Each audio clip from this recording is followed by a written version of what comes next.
at the hospital at exactly this time. So I'd like to briefly set the stage a little bit for today's meeting. We are very happy to have our long-standing friends of the Turkish Economic and Social Studies Foundation here as guests today. TESEF is an important player in an increasingly vivid and interesting think tank scene in Turkey that has taken off in the last decade. Many of these institutions are new. Many of them are privately funded, which is a real advance and an interesting development because it provides to a vigorous and open discussion in Turkey, which is important, we think. TESEF has been at the forefront of these developments, also thanks to their great leadership and the interesting and sometimes provocative work that the organization has done. TESEF has tackled quite a few taboo issues, including questions of religious freedom, human rights, and the Kurdish issue. And much credit goes to its activist board, notably Can Parker, the chairperson who is here with us and whom I'll like to invite in a few minutes to say a few words. TESEF has published a report, The Reception of Turkey in the Middle East. This report is the reason why we're here today. The report will be presented by two of our TESEF friends, and my colleague Brian Katulis will comment on the report and on the presentation, and then we'll open it up for a discussion. The report that TESEF has published demonstrates fairly clearly that Turkey is becoming an increasingly important factor in the Middle East. At least the perception that Turkey is becoming an important factor is dramatic. In terms of its economic development, culturally, but also politically, Turkey plays an increasingly important role. And although the report that we'll be discussing today has been taken and the survey has been done before the recent revolts and rebellions and revolutions in the Arab world, one could estimate and one could think that Turkey's role will be only increasing due to the recent events. Turkey is respected. This is one of the major outcomes. But how influential Turkey really is in political terms, that's another matter, and that's something that we'll hopefully debate today.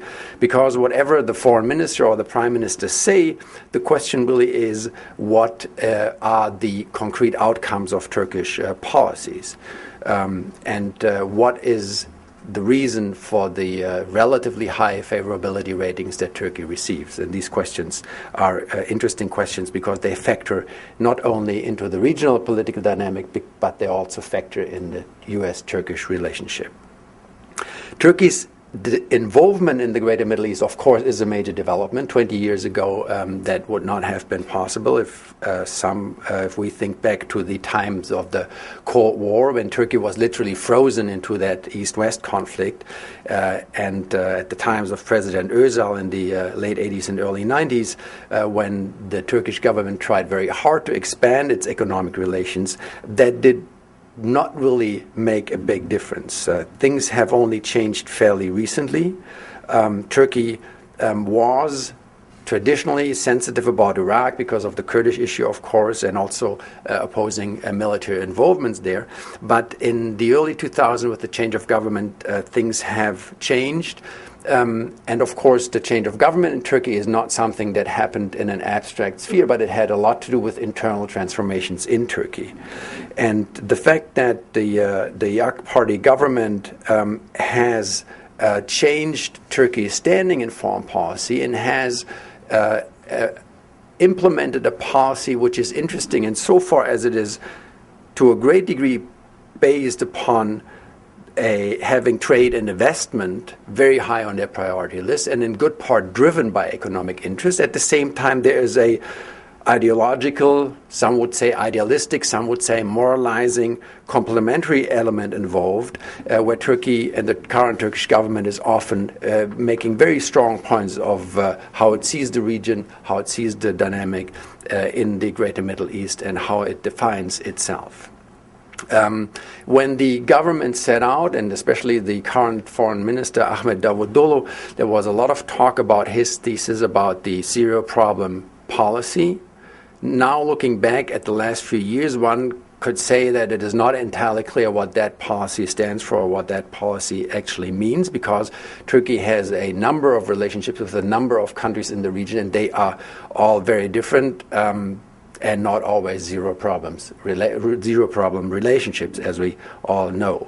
And this also feeds into the question that we are very interested in, namely in the U.S. and Turkey relationship with regard to the Middle East. Mort Abramovich always calls it a little kabuki, because on the one hand, policymakers on both sides often proclaim how important they are to each other and to which degree the positions, the strategic interests of the United States and Turkey are converging. And there's certainly a great deal of truth to that.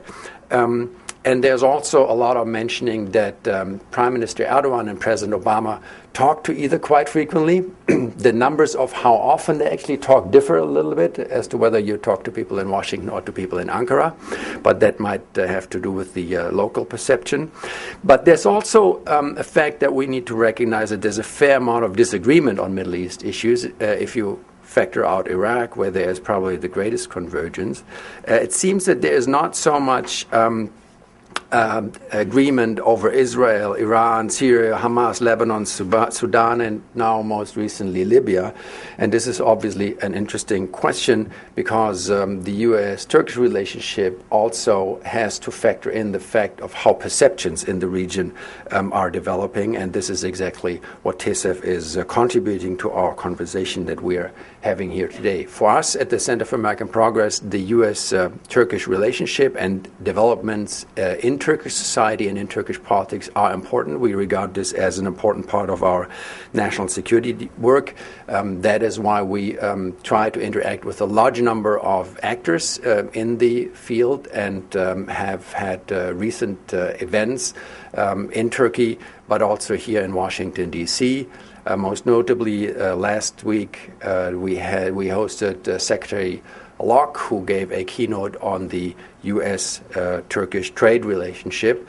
And the event that we are hosting today is a continuation of an ongoing effort to be part of a conversation that we regard as being very, very important.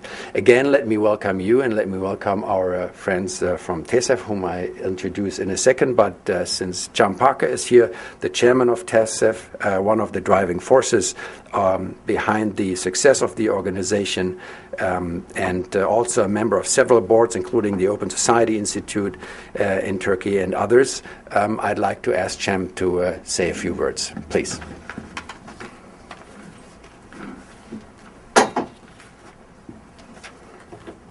Thank you, Michael. Good morning, ladies and gentlemen.